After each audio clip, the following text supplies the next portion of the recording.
नमस्कार, unique story में आपका स्वागत है।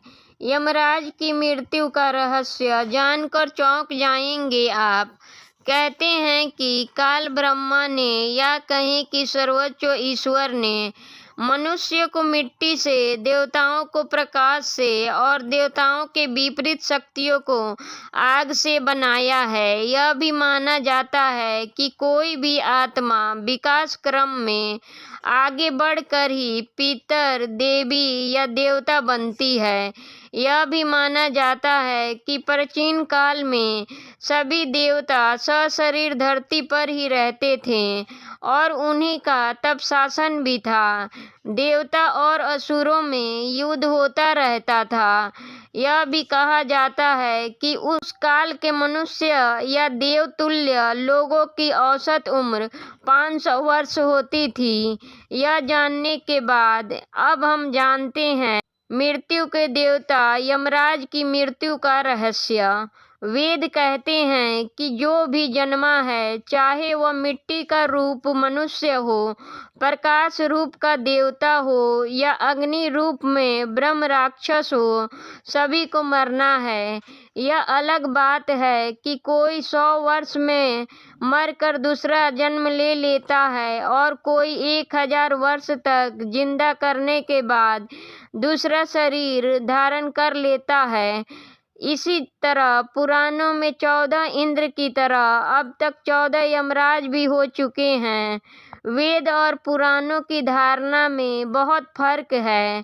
पुराणों के अनुसार बहुत से देवी या देवताओं को सृष्टि संचालन हेतु परमेश्वर ने भिन्न भिन्न कार्य के लिए नियुक्त कर दिया था। यह है, जैसे ब्रह्मा सृष्टि करता है तो विष्णु उसके पालन करता और शिव सभी संहारक शक्तियों के स्वामी हैं, अर्थात वे मृत्यु और प्रलय के देवता हैं। हिंदू मानते हैं कि ब्रह्मा हमें इस सृष्टि में लाने वाला है, विष्णु पालने वाला है और शिव ले जाने वाले हैं। सृष्टि में घटित होने वाली सभी घटनाओं की जानकारी देव ऋषि नारद के पास होती है।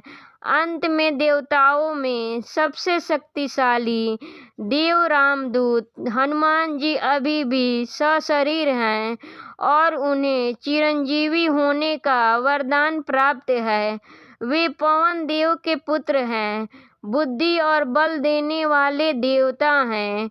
उनका नाम मात्र लेने से सभी तरह की बुरी शक्तियां और संकटों का खात्मा हो जाता है। इसी तरह यमराज सृष्टि में मृत्यु के विधिवक्ता हैं। सृष्टि के प्राणियों के भौतिक शरीरों के नष्ट हो जाने के बाद उनकी आत्माओं को उचित स्थान पर पहुंचाने और शरीर के हिस्सों को पांचों तत्वों में विलीन कर देते हैं। वे मृत्यु के देवता हैं। चित्रगुप्त संसार के लेखा जोखा कार्यकाल को संभालते हैं और यमराज स्वर्ग तथा नरक के मुख्यालयों में तालमेल भी कराते रहते हैं। इसके अलावा आर्यमन आदित्यों में से एक हैं और देह छोड़ चुकी आत्माओं के अधिपति हैं, अर्थात पितरों के देव। अब सवाल यह उठता है कि मृत्यु के देवता यमराज की कैसे मौत हो सकती है। तो आओ जानते हैं इस संबंध में एक पौराणिक कथा। इस संबंध में हमें कथा का भिन्न भिन्न वर्णन मिलता है। हम यहाँ प्रस्तुत करते हैं एक वर्णन। संक्षिप्त में कहा जाता है कि प्राचीन काल में कलंजर में शिव भक्त राजा श्वेत राज्य करते थे। वृद्ध होने पर राजा श्वेत पुत्र को राज्य सौंपकर गोदावरी नदी के तट पर एक गुफा में शिवलिंग स्थापित कर शिव की आराधना में लग गए। अब वे राजा श्वेत से महामुनि श्वेत बन गए थे। एक निर्जन गुफा में मुनि ने शिव भक्ति का प्रकाश फैलाया था। श्वेत मुनि को न रोग था न शोक, इसलिए उनकी आयु पूरी हो चुकी है, इसका आभास भी उन्हें नहीं हुआ। उनका सारा ध्यान शिव में लगा था। वे अभय होकर रुद्राध्याय का पाठ कर रहे थे। आयु समाप्त होने के बाद यमदूतों ने मुनि के प्राण लेने के लिए जब गुफा में प्रवेश किया तो गुफा के द्वार पर ही उनके अंग शिथिल हो गए। वे गुफा के द्वार पर ही खड़े होकर श्वेत मुनि की प्रतीक्षा करने लगे। कहते हैं कि जब यमदूत बलपूर्वक श्वेत मुनि को वहां से ले जाने लगे तो वहां श्वेत मुनि की रक्षा के लिए शिव के गण प्रकट हो गए। भैरव ने यमदूत मृत्यु देव पर डंडे से प्रहार कर उन्हें मार दिया। इधर जब मृत्यु का समय निकलने लगा तब चित्रगुप्त ने यमराज से पूछा, श्वेत मुनि अब तक क्यों नहीं आए? तुम्हारे दूत भी अभी तक नहीं लौटे हैं।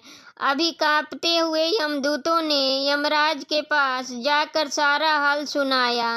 मृत्यु देव की मृत्यु का समाचार सुनकर क्रोधित यमराज हाथ में यमदंड लेकर भैंसे पर सवार होकर अपनी सेना चित्रगुप्त अधिव्याधि आदि के साथ वहां पहुंचे।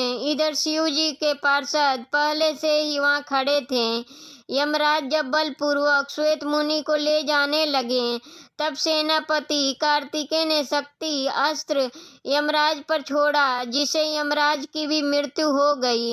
यमदूतों ने भगवान सूर्य के पास जाकर सारा समाचार सुनाया। अपने पुत्र की मृत्यु का समाचार सुनकर भगवान सूर्य ब्रह्मा जी व देवताओं के साथ उस स्थान पर आए जहां यमराज अपनी सेना के साथ मरे पड़े थे। तब देवताओं ने भगवान शंकर की स्तुति की। तब भगवान शिव प्रकट हो गए। उनकी जटा में प्रतीत पावनी गंगा रमन कर रही थी। भुजाओं में फुफकारते हुए सर्पों के कंगन पहन रखे थे। वक्षस्थल पर भुजंग का हार और कपूर के समान गौर शरीर पर चिता भस्म का श्रृंगार सुंदर लग रहा था।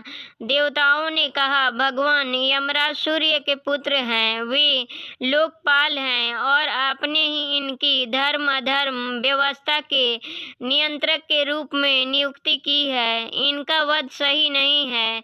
इनके बिना सृष्टि का कार्य असंभव हो जाएगा। अतः सेना सहित इन्हें जीवित कर दें, नहीं तो अव्यवस्था फैल जाएगी। भगवान शंकर ने कहा, मैं भी व्यवस्था के पक्ष में हूँ। मेरे और भगवान विष्णु के जो भक्त हैं उनके स्वामी स्वयं आप लोग हैं।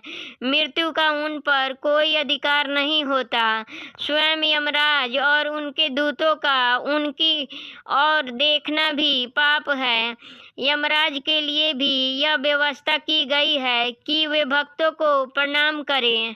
फिर भगवान शिव ने देवताओं की बात मानकर यमराज को प्राण दंड दे दिया। शिव जी की आज्ञा से नंदेश्वर ने गौतमी नदी का जल लाकर यमराज और उनके दूतों पर छिड़का, जिससे सब जीवित हो उठे। यमराज ने श्वेत मुनि से कहा, संपूर्ण लोकों में अजय मुझे भी तुमने जीत लिया है। अब तो मैं तुम्हारा अनुगामी हूँ। तुम भगवान शिव की ओर से मुझे अभय प्रदान करो। श्वेत मुनि ने यमराज से कहा, भक्त तो विनम्रता की मूर्ति होते हैं। आपके भय से ही सत्पुरुष परमात्मा की शरण लेते हैं। प्रसन्न होकर यमराज अपने लोक को चले गए। शिव जी ने श्वेत मुनि की पीठ पर अपना वरद हस्त रखते हुए कहा, आपकी लिंगोपासना धन्य है श्वेत। विश्वास की विजय तो होती है। श्वेत मुनि शिवलोक चले गए। यह स्थान गौतमी के तट पर मृत्युंजय तीर्थ कहलाता है।